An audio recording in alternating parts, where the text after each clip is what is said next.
नमस्कार। आज हम राजस्थान की ऐतिहासिक पृष्ठभूमि में जो कि क्लास 9 का चैप्टर है उसमें चौहान वंश पढ़ रहे थे पहले, और आज हम पढ़ेंगे रणथंभौर के चौहान वंश। रणथंभौर के चौहान वंश की स्थापना पृथ्वीराज चौहान के पुत्र गोविंदराज ने की थी। पृथ्वीराज चौहान के पुत्र गोविंदराज ने। यहाँ के प्रतिभा संपन्न शासकों में हम्मीर का नाम सर्वोपरि है। दिल्ली के सुल्तान जलालुद्दीन खिलजी ने हम्मीर के समय रणथंभौर पर असफल आक्रमण किया था। अलाउद्दीन खिलजी ने 1301 में रणथंभौर पर आक्रमण कर दिया। इसका मुख्य कारण हम्मीर द्वारा अलाउद्दीन खिलजी के विरुद्ध मंगोल शरणार्थियों को आश्रय देना था। किला न जीत पाने के कारण अलाउद्दीन ने हम्मीर के सेनानायक रणमल और रतिपाल को लालच देकर अपनी ओर मिला लिया। हम्मीर ने आगे बढ़कर शत्रु सेना का सामना किया, पर वह वीरोचित गति को प्राप्त हुआ। हम्मीर की रानी रंगा देवी और पुत्री ने जौहर व्रत द्वारा अपने धर्म की रक्षा की। यह राजस्थान का प्रथम जौहर माना जाता है। हम्मीर के साथ ही रणथंभौर के चौहानों का राज्य समाप्त हो गया। हम्मीर के बारे में प्रसिद्ध है तिरिया तेल हम्मीर हट चढ़े न दूजी बार। अगला है जालौर के चौहान। जालौर के चौहान शाखा का संस्थापक कीर्तिपाल था।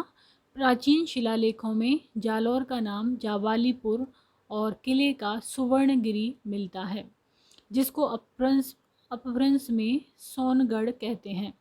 इसी पर्वत के नाम से चौहानों की यह शाखा सोनगरा कहलाई। इस शाखा का प्रसिद्ध शासक कान्हड़देव चौहान था। दिल्ली के सुल्तान अलाउद्दीन खिलजी ने जालौर को जीतने से पूर्व 1308 में सिवाना पर आक्रमण किया। उस समय चौहानों के एक सरदार जिसका नाम सातल देव था, दुर्ग का रक्षक था। उसने अनेक स्थानों पर तुर्कों को छकाया था, इसलिए उसके शौर्य की धाक राजस्थान में जम चुकी थी।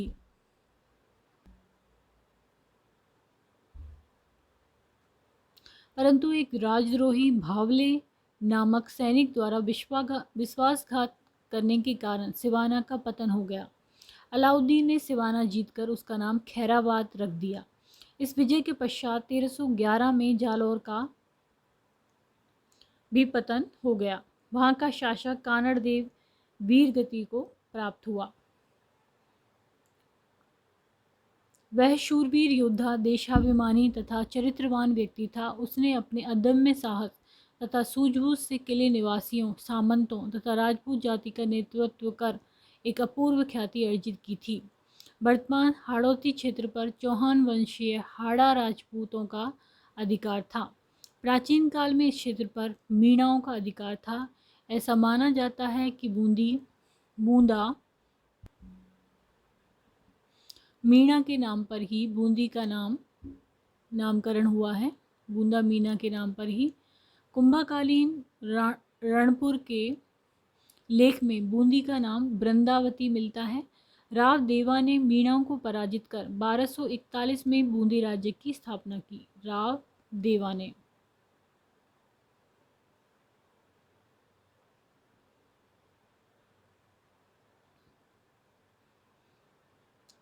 1241 में बूंदी के प्रसिद्ध किले तारागढ़ का निर्माण बरसिंघाड़ा ने करवाया था। तारागढ़ ऐतिहासिक काल में भित्ति चित्रों के लिए विख्यात रहा है।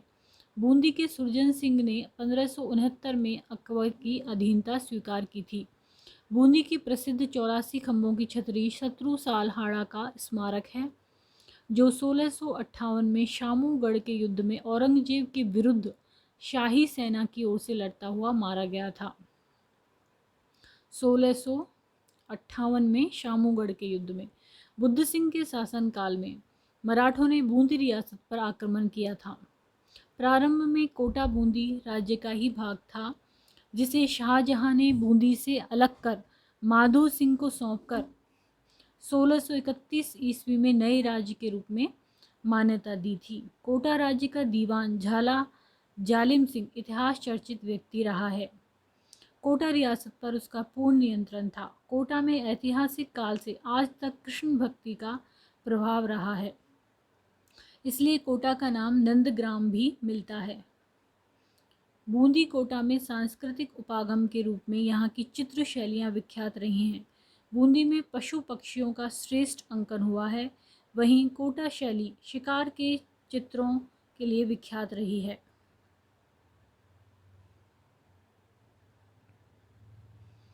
मध्यकालीन राजस्थान में धार्मिक आंदोलन और विभिन्न लोक धर्म संस्कृतियाँ। राजस्थान में धार्मिक परंपरा और लोक विश्वास की धारा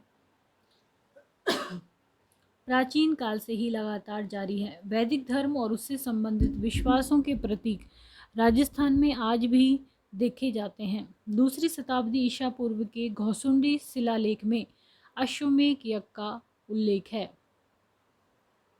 दूसरी शताब्दी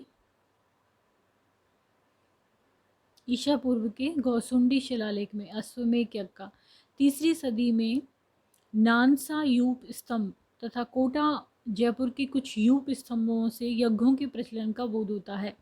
सवाई जयसिंह ने अश्वमेध तथा अन्य यज्ञों के संपादन द्वारा अपने समय तक यज्ञों की वैदिक परंपरा को जीवित रखा। राजस्थान में 12वीं शताब्दी तक मुख्य देव के रूप में ब्रह्मा एवं सूर्य का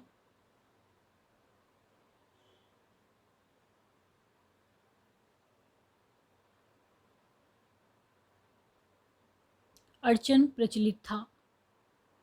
अनेक स्रोतों से विदित होता है कि राजस्थान में शैव धर्म का अनेक राजवंशों पर प्रभाव था, जिसमें मेवाड़ और मारवाड़ रियासत प्रमुख थी। लकुलिश और नाथ संप्रदाय के आचार्यों ने अपने चमत्कार के प्रभाव से मेवाड़ और मारवाड़ राज परिवार पर क्रमशः प्रभाव स्थापित करने में सफलता प्राप्त की, जिसके परिणाम स्वरूप मेवाड़ के महाराणा श्री एकलिंग जी को ही अपने राज्य का स्वामी और स्वयं को उनका दीवान मानते थे। वहीं मारवाड़ के मानसिंह के समय नाथों का शासन कार्य में बड़ा हाथ रहा। मानसिंह ने जोधपुर में नाथों की प्रसिद्ध पीठ महामंदिर का निर्माण करवाया था। मध्यकालीन राजस्थान में अनेक रूपों में शक्ति की उपासना प्रचलित थी, जिसके प्रमाण ओसियां का सचिया माता का मंदिर, चित्तौड़ का कालिका मंदिर के रूप में देखे जा सकते हैं। राजस्थान के अनेक राजवंशों ने तो शक्ति पर विश्वास कर उसे कुलदेवी के रूप में स्वीकार कर लिया था। बीकानेर राज परिवार करणी माता, जोधपुर नागणेची माता, सिसोदिया नरेश वाण माता, कछवाहा राजवंश अन्नपूर्णा माता के आज भी परम भक्त हैं। राजस्थान में वैष्णव धर्म का सर्वप्रथम उल्लेख 2वीं शताब्दी ईस्वी पूर्व के घोसुंडी के लेख में मिलता है। राजस्थान में वैष्णव धर्म के प्रमाण के रूप में महाराणा कुंभा के समय में खड़िया गांव में कृष्ण मंदिर, चित्तौड़ तथा कुंभलगढ़ में कुंभ श्याम मंदिर, उदयपुर में जगदीश मंदिर, नाथद्वारा का श्रीनाथ जी मंदिर, जोधपुर का घनश्याम जी मंदिर उल्लेखनीय है। नारी संत के रूप में मीरा अपने समय की कृष्ण भक्ति की अनुपम उदाहरण है। बीकानेर के पृथ्वीराज, जोधपुर के विजय सिंह और किशनगढ़ के नागरी दास अपने समय के कृष्ण भक्तों के में प्रमुख स्थान रखते हैं। कृष्ण भक्ति के साथ राम भक्ति भी राजस्थान में सम्मानित पद प्राप्त किए हुए थी। कछवाहा शासक स्वयं को रघुवंश तिलक कहते थे। राजस्थान में जैन धर्म वैश्यों में अधिक प्रचलित रहा है। हालांकि यहाँ के शासक जैन अनुयायी नहीं रहे, परंतु उन्होंने इस धर्म को सहिष्णुता दृष्टि से देखा। जैसलमेर, नाडौल, आमेर, धुलैव, रणकपुर, आबू, सिरोही आदि स्थानों पर जैन तीर्थंकरों की मूर्तियाँ एवं जैन धर्म की प्रभावना से संबंधित अनेक शिलालेख उपलब्ध हैं, जो जैन धर्म की राजस्थान में होने वाली प्रगति पर प्रकाश डालते हैं। राजस्थान को जैन धर्म की सबसे बड़ी देन यह है कि इस धर्म के अनेक विद्वानों ने सहस्रों की संख्या में हस्तलिखित ग्रंथों को लिखा, जिनमें निहित ज्ञान हमारे लिए आज भी एक बड़ी निधि है। इस्लाम धर्म राजस्थान में 12वीं शताब्दी में अधिक प्रगतिशील बना। प्रसिद्ध सूफी संत ख्वाजा मुइनुद्दीन हसन चिश्ती मोहम्मद गौरी के आक्रमणों के दौरान पृथ्वीराज चौहान तृतीय के शासनकाल में भारत आए थे। इन्होंने अजमेर को अपना केंद्र बनाया था, जहाँ से इसका जालौर, नागौर, मांडल, चित्तौड़ आदि स्थानों पर प्रसार हुआ। नागौर में प्रसिद्ध सूफी संत हमुद्दीन नागौरी की दरगाह है, जो अजमेर के बाद राजस्थान में इस्लाम के प्रमुख केंद्र के रूप में विख्यात है। सूफी संतों ने अपने चारित्रिक बल से मध्ययुगीन धार्मिक आक्रोश को कम करने में सफलता पाई। इतना ही नहीं, राजस्थान के अनेक शासकों द्वारा मस्जिदों को अनुदान दिए जाने के उल्लेख मिलते हैं। अजमेर की दरगाह शरीफ को अजीत सिंह और जगत सिंह द्वारा गांवों को भेंट के रूप में दिए जाने के वर्णन मिलते हैं, जिसके परिणाम स्वरूप राजस्थान में 18वीं शताब्दी तक हिंदू मुस्लिम वैमनस्य का विशेष रूप नजर नहीं आया। राजस्थान में लोकमानस में लोक देवों के रूप में एक नई प्रवृत्ति दिखाई देती है, जहां जिन लोगों ने त्याग और आत्म बलिदान से अपने देश की सेवा की तथा नैतिक जीवन बिताया, उनको देवत्व लोक देवता का स्थान देकर पूजा जाने लगा। ऐसे लोकप्रिय देवों में गोगा जी, पाबू जी, तेजा जी, देव जी, मल्लीनाथ जी प्रमुख स्थान रखते हैं। इन्होंने अपने आत्मोत्सर्ग के द्वारा तथा सादा और सदाचारी जीवन बिताने के कारण अमरत्व प्राप्त किया। लाखों की संख्या में ग्रामीण आज भी तेजा जी का चिन्ह गले में पहनते हैं। इन विविध लोक देवों की उपासना प्राय अति विश्वास पर आधारित रही है और बुद्धिजीवियों की इन पर कोई विशेष श्रद्धा नहीं रही। फिर भी इनके प्रति दृढ़ निष्ठा ने लोकमानस को सद्मार्ग पर चलने के लिए निश्चय ही प्रेरित किया है। राजस्थान के जाट परिवारों में जन्मे धन्ना के विचारों में रहस्यवाद और रूढ़िवाद का समन्वय देखा जा सकता है। ये बनारस में जाकर रामानंद के शिष्य बन गए। इनका मानना था कि प्रेम और मनन से ईश्वर की प्राप्ति सुलभ है। पीपासर में जन्मे जाम्बो जी पवार वंशीय राजपूत थे। ये सांप्रदायिक संकीर्णता, कुप्रथाओं एवं कुरीतियों के विरोधी थे। इन्होंने समाज सुधारक की भांति विधवा विवाह पर बल दिया। इनके सभी सिद्धांत 29 शिक्षा के नाम से जाने जाते हैं और इनका पालन करने वाले बिश्नोई 20+9 नाम से संबोधित किए जाते हैं। इनमें अधिकांश जाट हैं। बिश्नोई संप्रदाय के कई अनुयायियों ने जीवन कल्याण और पर्यावरण रक्षार्थ अपने प्राण न्यौछावर किए। बनारस में पैदा हुए रैदास चित्तौड़ आए थे तथा इनकी एक छतरी चित्तौड़गढ़ में बनी हुई है। रैदास और कबीर के सिद्धांतों में बहुत कुछ समानता दिखाई देती है। रैदास की वाणियों को रैदास की पर्ची कहते हैं। मीरा नारी संतों में ईश्वर प्राप्ति में लगी रहने वाली भक्तों में प्रमुख है। यह रत्न सिंह की इकलौती पुत्री थी तथा इसका जन्म कुड़की में लगभग 1498 से 1499 में हुआ था। मीरा का विवाह मेवाड़ के सांगा के ज्येष्ठ पुत्र भोजराज के साथ हुआ था, परंतु भोजराज की शीघ्र ही मृत्यु हो जाने से मीरा पर दुखों का पहाड़ टूट पड़ा। मीरा के स्वतंत्र विचार और संत संगति मेवाड़ राज परिवार के लिए असह्य थी।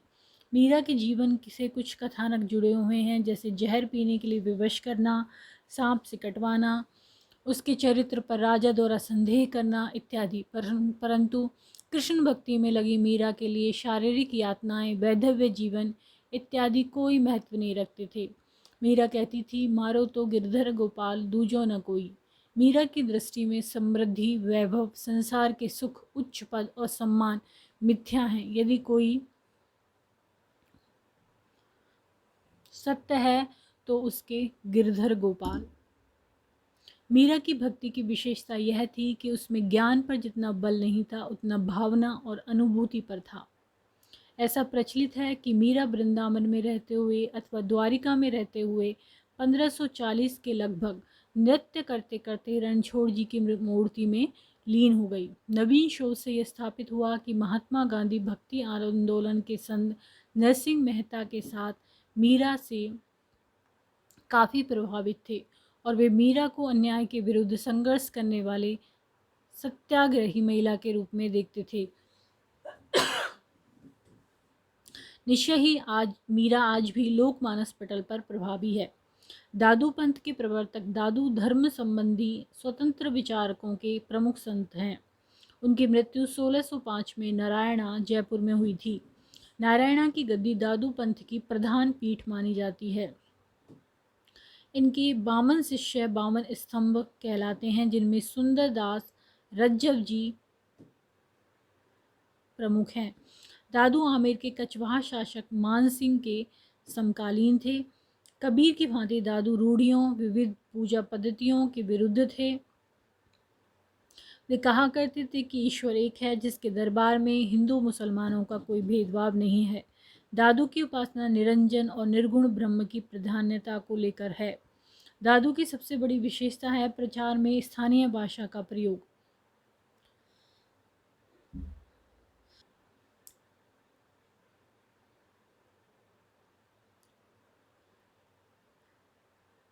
उसके उनकी भाषा, उन्होंने ढूंढाड़ी भाषा को अपनाया। उनकी भाषा में गुजराती, पश्चिमी हिंदी तथा पंजाबी शब्दों का प्रयोग भी दिखाई देता है। इसी कारण हिंदी संत साहित्य में दादू की वाणी का महत्वपूर्ण स्थान है। कबीर और दादू के विचारों में सुधारवादी भावना के रूप में समानता मिलती है। इसके विपरीत कबीर के कहने में उग्रता झलकती है, तो दादू में विनम्रता। दादू द्वारा प्रतिपादित पंथ में प्रेम एक ऐसा धागा है जिसमें गरीब व अमीर बांधे जा सकते हैं तथा जिसकी एक सूत्रता विश्व कल्याण का मार्ग प्रशस्त कर सकती है। लालदास जी संप्रदाय के संस्थापक संत लालदास का जन्म धौलीधूप जिला अलवर में हुआ था। इन्होंने हिंदू मुस्लिम दोनों धर्मों की अच्छाइयों को अपनाकर लोगों को उपदेश दिए तथा सांप्रदायिक समन्वय का उदाहरण प्रस्तुत किया। मेव मुसलमान इनको पीर मानते हैं। ये निर्गुण ब्रह्म के उपासक तथा समाज सुधारक थे। इनका निधन नगला में हुआ। कामड़िया पंथ के संस्थापक रामदेव जी का जन्म उड़ूकासमेर बाड़मेर में हुआ था। इन्होंने समाज में छुआछूत और ऊंच नीच के भेदभाव का विरोध रख हिंदू मुस्लिम समन्वयता के लिए प्रयास किया। इनका समाधि स्थल रामदेवरा रुणेचा में है, जो जैसलमेर जिले में स्थित है। इनकी स्मृतियों में आयोजित रामदेवरा मेले में हजारों लोग प्रतिवर्ष आते हैं। इस मेले की मुख्य विशेषता सांप्रदायिक सद्भावना है। इस मेले में कामड़िया पंथ के लोगों द्वारा 13 ताली नृत्य किया जाता है। रामदेव जी को हिंदू विष्णु का अवतार, मुस्लिम रामाशाह पीर और पीरों के पीर मानते हैं।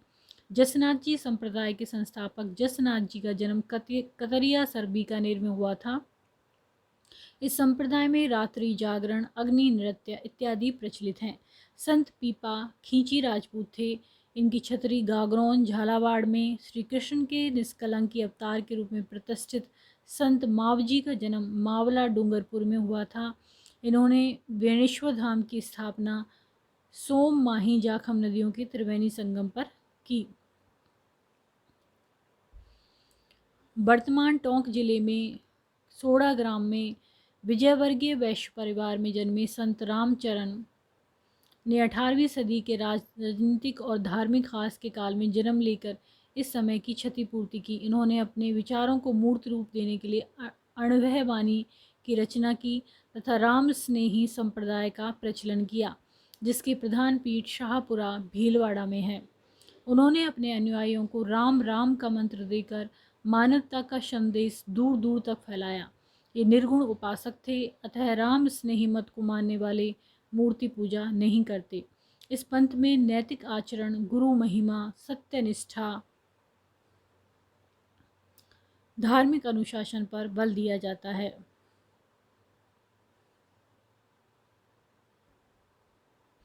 इस प्रकार मध्यकालीन धार्मिक आंदोलन और लोक विश्वासों ने राजस्थानी समाज में न्यूनाधिक नव जागरण की अलग जगाई। इस काल की धार्मिक सांस्कृतिक गतिविधियां ने सभी हिंदू और दलित जाति को एक वर्ग मानकर पंथों की सीमाएं बनाई, जिसमें विधर्मी होने के अवसर कम हो गए और भारतीय जनता एक सूत्र में बंद रह गई। यहाँ तक कि कई पंथों ने तो हिंदू मुसलमानों के भेदभाव को अस्वीकृत कर चेतना के स्वर को नव आयाम प्रदान किया। कुल मिलाकर यह युग न केवल राजस्थान की संस्कृति का ज्वल युग है, अपितु सांझी संस्कृति का परिचायक भी है, जो भारतीय